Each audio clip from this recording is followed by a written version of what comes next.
Welcome to Not Starving Artist, the podcast. I'm your host, Brooke Benson, money coach and equity actor. I am your financial cheerleader, here to help you build your financial confidence and have power over your money.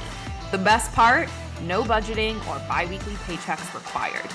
I went from being a broke BFA grad having weekly panic attacks about money to a financially confident, wealth-building actor and business owner. Money gets to feel fun, simple, and sexy, and I am going to show you how. Hi, everyone. Welcome back to the podcast.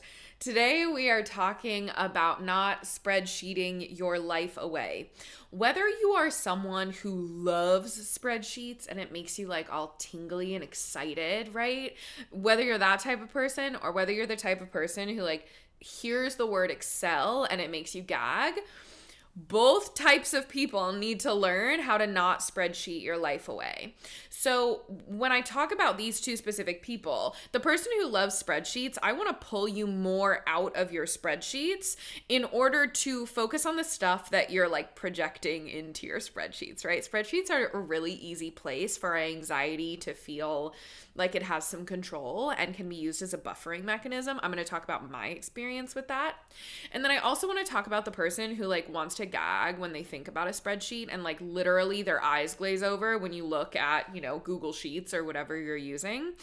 Though that type of person, I want to talk to you about how there are so many other ways to have financial wellness and prioritize your money and make money moves that don't involve a spreadsheet. I want to pull you out of the narrative of I have to be good at spreadsheets and math and organized and in order to do money. I want to pull you out of like that being the only thing that you see as the route to financial wellness, because that thinking is just going to keep you stuck. It's going to keep you in the mindset of, haha, I'm broke, or just like, I'm never going to be able to figure this out. This is just my life. There's another way. We don't have to spreadsheet our lives away in order to have financial wellness. So I want to start with my personal experience with spreadsheets. For those of you who don't know, I used to be a budgeting girly. I used to be like a spreadsheet girl. I was super organized. Those of you who know me from college, you knew I was like a passion planner girl. I was very much like type A, organized. I had the color coding, like everything was written down. And then when I got really into like budgeting, it was like line item tracking. That $1.62 Diet Coke that I picked up on the way home from rehearsal, you bet your ass that was going in the spending tracker journal. Like that used to be my life, y'all. And I've talked about this on the podcast before, but that kind of meticulous tracking and even just my type A energy in general, I actually don't think I'm a type A person. I really don't. Like, I am a creative brain at heart. But what I think happened along the way is I also have hella anxiety. And so with my anxiety, that type A personality like started to develop in order to help me process my anxiety. And it was like, okay, if we have everything organized, if we have our hands on everything, if we see every line item of spending, if we have everything written out on our planner, everything's fine, right? Like that is what I realized that type A side of me was trying to do. It was a lot of, my anxiety isn't purely circumstantial, but I've entered into a career path very early on that was fluctuating, inconsistent, right? A career in the arts, a career owning your own business, self-employed, right? That kind of lifestyle does not lend itself to stability. And we're all realizing that like stability is a facade in every career path, right? But when we're talking about a career in the arts, like that's where my brain went. And so my anxiety needed something to like cling onto. And I talk all the time about money being such a great scapegoat for what our real anxieties are, or what the real problems are, the real issues are. Money is really easy to pin a lot of things on. Now, I'm not saying that doesn't mean like money problems don't exist. They do, but we have to be very like onto ourselves of what's an actual money problem and what are we just using as a scapegoat, or what are we using to buffer, or what are we using to feel like we have a sense of control.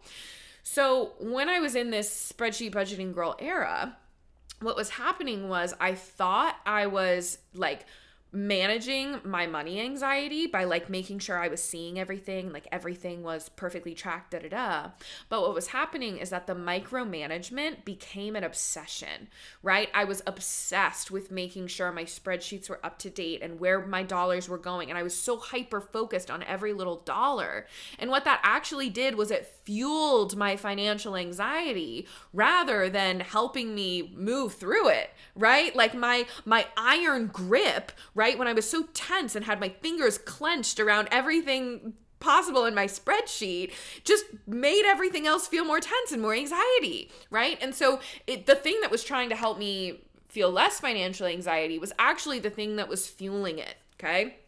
So when I let go of my iron grip, and when I tell this story on a podcast episode a while back. It's called Budgeting Ruined My Mental Health. You should go listen to it. It's a great episode. I dive much deeper into like my personal story with this. But what I was realizing was like, oh, I'm having panic attacks about money and I have $23,000 in savings. The math ain't mathing, right? Like there's something deeper here. What I'm doing isn't working because I'm still having panic attacks and I'm blaming it on money. But like the money is not, I see the money in the bank account. I can see that I am not going to starve and be homeless, but here we are still panicking. And so what that led me to discover is, I had to go on a journey of just like releasing a grip. And for those of you who are type A or have gone through something like this yourself, of having to like release control, especially if you're a perfectionist, again, a little bit of perfectionism over here, right? Releasing that is like a terrifying process. But like when you're releasing and when you're freeing yourself into like, and this is how everything that I teach inside of money, this is where it came from. When I released my grip and I was like, what if it was different? What if I didn't have to be in a spreadsheet? What if I didn't have to budget? What if I didn't have to line item track? Because I was realizing all of these things were the things that were fueling my anxiety. And also not really having a system to manage fluctuating income. I was trying to fit myself into like the budgeting hole that I was being shoved into, and it was painful. And I was like, okay, like what if we stop trying to shove me into that budgeting hole of my fluctuating income? And what if I create my own hole? I regret using the whole analogy here, but that's where everything that I teach comes from, was that season of life where I had to release.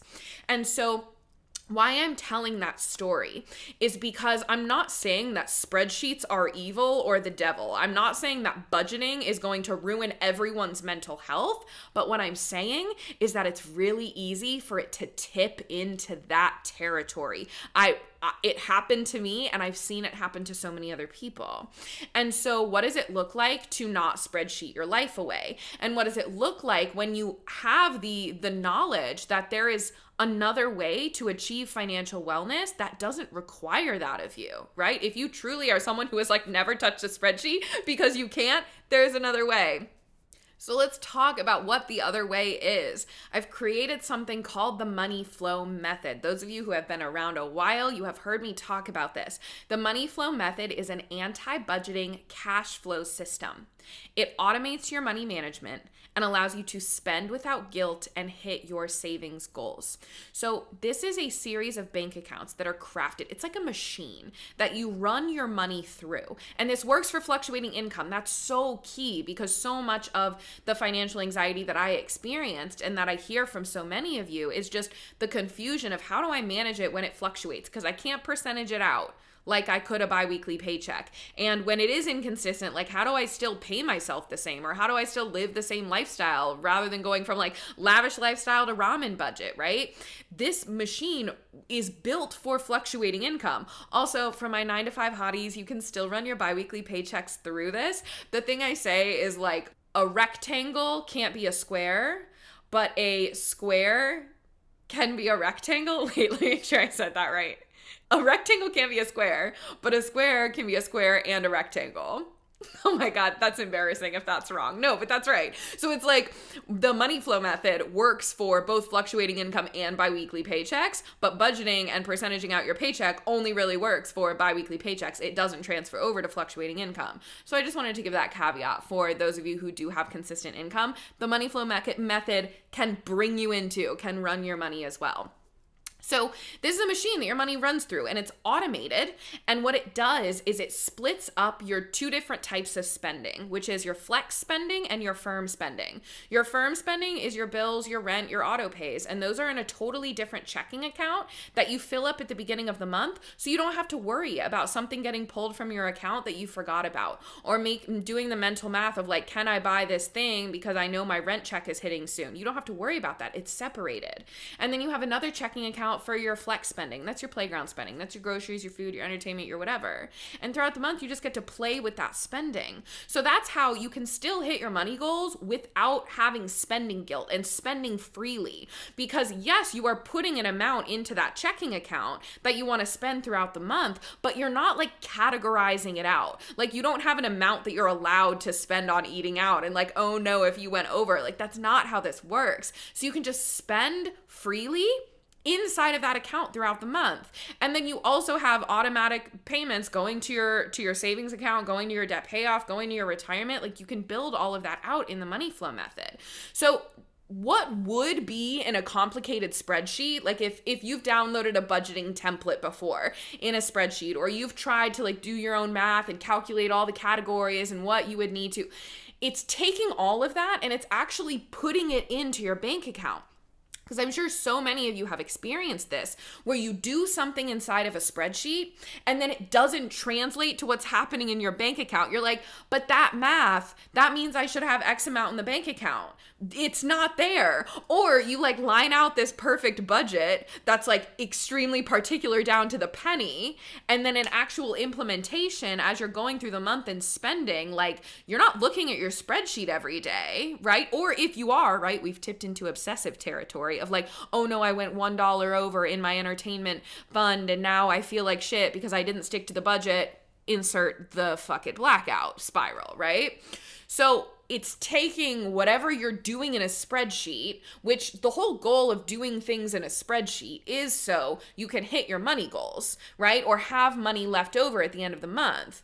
What the money flow method does is it just like does that for you in the bank accounts. And it's not, all the numbers that we play with are more on the macro level. So we're not looking at like each line item of spending and how everything is adding up. What it's doing is it's looking at like overall, what are you bringing in on average, or how much does it fluctuate? Overall, what's the range of what you're spending? What is your amount that's for your flex, your firm account, your bills account? And then what's the number that you spend on the flex stuff? Like we're looking at those big numbers rather than getting real nitty gritty in the details, which again can tip over into like obsessive tracking and micromanagement.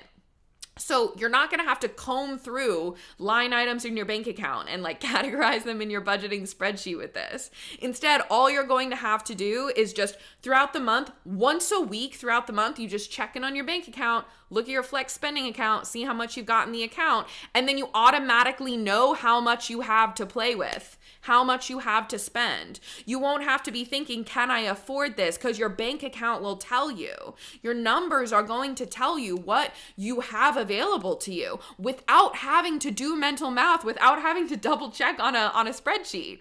The other thing I want to throw in here too is that if you use credit cards, the money flow method works. You just switch out a bank account with a credit card. So I only spend on credit cards. So my like flex spending is a flex spending credit card and my firm spending is a firm spending credit card. Okay. Spreadsheets take a lot of time to manage. They take a lot of time to manage. Like that's why it hasn't worked for you, because you need something that's going to take less time to manage, something that is more automated and still gives you full awareness of your money. Like we don't just want your money on autopilot in the background where you're never seeing it, right? You want to have full awareness and understanding of what's happening in your dollars without actually having to go in and like track and move and do all of the things every week or every day, however often your current money management system is taking you. And this is especially if you're a freelancer with fluctuating income. If you own a business and your income fluctuates, anyone who is outside of that consistent biweekly paycheck structure, spreadsheets are harder for you because the numbers aren't as consistent. And spreadsheets want consistent numbers. They're begging for consistent numbers. And so what ends up happening is like what you're trying to do in like the budget spreadsheet or however you're doing your numbers in the spreadsheet is it's just reinforcing and fueling your money anxiety, like the belief that you can't get your money shit together without a biweekly paycheck, which is 1,000% untrue. But the spreadsheet is helping to reinforce that. Like the money flow method was built for artists. By an artist. It was built for people who hate budgeting or don't want to budget. By someone who budgeting was horrible for her mental health and she had to stop. Like, that's what this money flow method was built for. So I'm going to talk about one of my clients recently who she actually just moved to the UK. When we started working together, that was her goal. She was going on sabbatical from her job and she really wanted to move back to the UK. And now she's officially there, which is so exciting. But as she was transitioning into this move, one of the things we were doing is we were basically estimating and making a plan for what her new lifestyle in the UK would be and would cost. So like, what would her new rent be? The currency exchange, right? Like, what are her dollars going to be worth over there? What are her savings going to be when they're transferred over to pounds? We were looking at like her new job and her commute and all of the factors of what she expects to be spending on food and friends and lifestyle stuff. And so she made this beautiful spreadsheet, this really intense spreadsheet with all the different details. And I do want to say, like, spreadsheets can be a useful tool if they work for your brain. And so she created this incredible spreadsheet where she had like all these different scenarios of like more of like the tighter margin scenario. Then we've got the cushy scenario. And then we've got the one in the middle, one where she was making higher retirement contributions, one where she was making lower. So she would have more money for her travel. She did all the different scenarios, right? So we had this playground of, okay, now we have something to work with. So when she went to start looking for rentals for like flats in London, what we were looking at is like, okay, what is the range? What is the top range for like the perfect apartment comes your way, the perfect flat comes your way? What is the max that you would want to spend on that? And so with this spreadsheet, we were able to look through, and this was one of our coaching sessions where we were deciding on what that number would be. So this spreadsheet was so great for that because we got to run different rental numbers through all of her scenarios. Okay, so then she got the flat, dream flat. It's a beautiful place. But then what was happening is she was finding herself going back to the spreadsheet over and over and over. And what we were talking about was what I was coaching her on is that there was nothing more that the spreadsheet could give her in that time. She'd run all the scenarios. She was using it for what it needed to be used for, which was deciding on like what she could spend on the flat. But now the work of the spreadsheet is done. There's no more things that the spreadsheet can do for you. The only thing that's left to do is see which scenario is most accurate when you're actually over there spending the money, doing the things. But what was happening is she's obviously starting a whole new phase of her life, right? And so like new city, new friends, new job, just a huge move, going to work after being on sabbatical for a year, huge changes in her life. And so all of these changes were, of course, bringing up anxiety, bringing up fear, bringing up emotions that are sometimes hard to sit with and move through. And she has been such a fucking trooper because she's had just like a lot of stuff that has been hitting her over the past year. And she has been having some incredible growth. I'm just so incredibly proud of her. And now the move is finally here, the new job, it's all finally happening. And that is so equally exciting and terrifying. And so, of course, you're going to be feeling a fuck ton of things. And so what was happening is that spreadsheet became the place to try and feel like she was in control, to try and feel like she could spreadsheet her way into feeling better.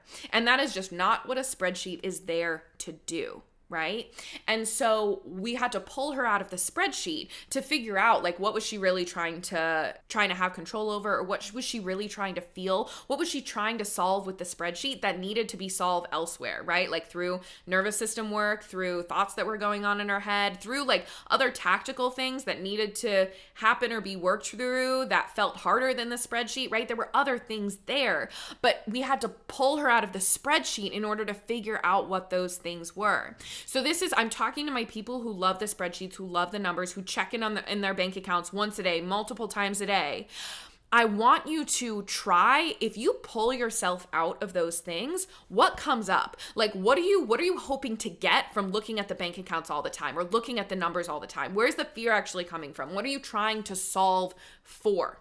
Because I hate to break it to you, the math is easy. The math, when we're doing math like this, it is straight addition and subtraction. It's straight addition and subtraction. X plus X minus Y plus Z plus A plus B minus C. That's it. We pop that thing in that Apple calculator. Done. That's the kind of math that we're doing. So the math is actually really simple and really easy. So what I want to offer to you is that a lot of times it's the feelings about the math and how the math is adding up, or what you think the math is going to add up to look like, that's causing you to look at it all the time, right? Like if I look at it enough, or if I just keep my eyes on it, it can't change and it can't do anything scary, right? So what happens when you pull yourself away from it, right? It might feel a little scary, but it's required of you to figure out where your financial anxiety is actually coming from, or pull yourself away from it long enough to decide and figure out how you are going to create a new financial reality, rather than just trying to like iron grip the one that you currently have to make sure nothing more bad happens, right? You have to pull yourself away in order to be thinking in that realm. Okay. So now I want to talk to my people who are not spreadsheet people at all. One of my dear friends, she goes, I'm not good at maths, and I'm really terrified about the math part of money. And so I also want to speak to those people of, just because there's like a little bit of numbers involved in money doesn't mean that you're gonna have to become this like finance bro, this professional who's super organized and like magically becomes really good at spreadsheets and budgeting. You don't have to change who you are in order to be really great at money. Again, like I was talking about the money flow method, this thing takes less than an hour a month to manage. And you don't need to do a bunch of complicated math equations. Just X plus B equals C, boom, done. That's the math you're doing, and that's it. And inside of one-on-one coaching, I actually do the math on screen with my clients a lot of the times to, one, just articulate how simple it is, but also sometimes like doing something that you don't love, like plugging numbers into a calculator, can feel overwhelming. So like we do it together. So going back to the fear of the spreadsheets and having to be that kind of person, like the money flow method eliminates so much of that. And I also want to speak to you about, you're not giving yourself enough credit for how smart you actually can be financially, because you've decided that money is something that you can't be good at because you're not good at math and because you're not good at spreadsheets and because you're not good at budgeting. What if you implanted the thought, I'm really good at money? What would that then require of you, right? What would that then mean for you, right? If it is true that you are really bad at difficult math, if you are, I got an F on my pre-calc final, by the way, in high school. I do feel like I have a math brain, right? Like it does numbers really well. But I also want to tell you that like there's a limit to my math brain, right? I got an F on that pre-calc final. I fell asleep during one of the most pivotal lessons. There was some kind of circle. Those of you who know pre-calc, you know what I'm talking about. Some kind of snail shell looking thing that is pivotal for you to know in pre-calc. And I just didn't learn it. And I fell asleep, and then I got an F on a final, and I squeaked by in that class with a C because I did some extra credit and recorded some math music videos to like Tipsy by Jay Kwan. So I want to be very clear that like you do not have to be a math whiz to be fantastic at this, to be so good at this. And are there some things that you can learn, not necessarily like math skills and principles, because you don't need a lot of that. But when you have the thought, I'm really good at money, the opportunity that opens up in your brain of not just are you already really good and capable at managing a simple system, but what other things are you capable of learning so that you can actually ingrain that thought, like, I'm a badass with money? Are you taking time to like binge these podcast episodes and really learn about other ways to do money because you've got the thought, I'm a badass with my money and I'm not good at high-tech math, I'm not good at spreadsheets, I'm not good at budgeting, but that doesn't mean shit about how good I get to be at money, right? When you have that thought, you show up differently. You start acting differently. You actually are thinking that there's a possibility for you to be really good at money. And when you believe there's a possibility for you to be really good at money, you start looking for the avenues that you need to walk down in order to make that true. Instead of just having eyes closed or head in the sand or feeling hopeless because all that other stuff that you think it takes to be good at money is not accessible to you. You do not have to be a different person to be good at money. I'm going to say that until I'm blue in the face. You are a creative gem of a human being. And if you hate spreadsheets, that is okay. Financial wellness is available to you. I feel like I'm the shepherd who's going out to like the nether regions of the pasture being like, the sheep who don't like to eat grass, I'm here for you. I've got the hay for you. You don't have to eat grass. You can eat hay. I don't actually know what sheep eat. So insert whatever sheep actually eat if you know what sheep eat.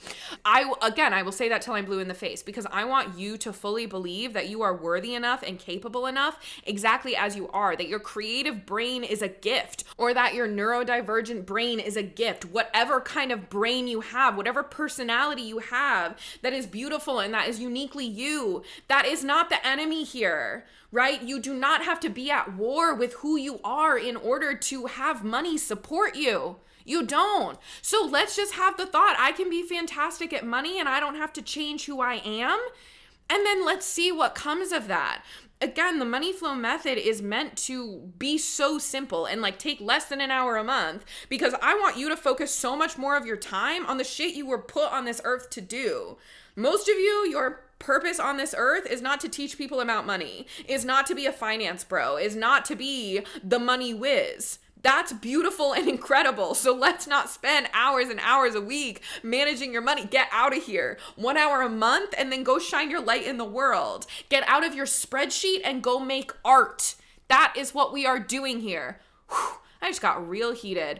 As you can tell, I am fucking in love with the artists of the world, with the creatives of the world, with all of you who are like brave enough to acknowledge your creativity and put it out there. And like, even when I go to EPAs and I see all of my actors like sitting in the waiting rooms with me, I'm like, you're all so beautiful. Like, how incredible that so many of us exist and are bringing this light into the world. And so how dare money? How dare the narratives about money that are pervasive in the world make you feel like there is something that is wrong with you because you can't figure that out? There is absolutely nothing wrong with you. The money narratives are wrong. The structure is wrong. The box that is being put around you when it comes to money management is wrong. You are not wrong. It is so important that you protect this beautiful gem of creativity that you have inside of you. So let's create a simple money management system, 1 hour a month, and then go do what you were meant to do. All right, everyone.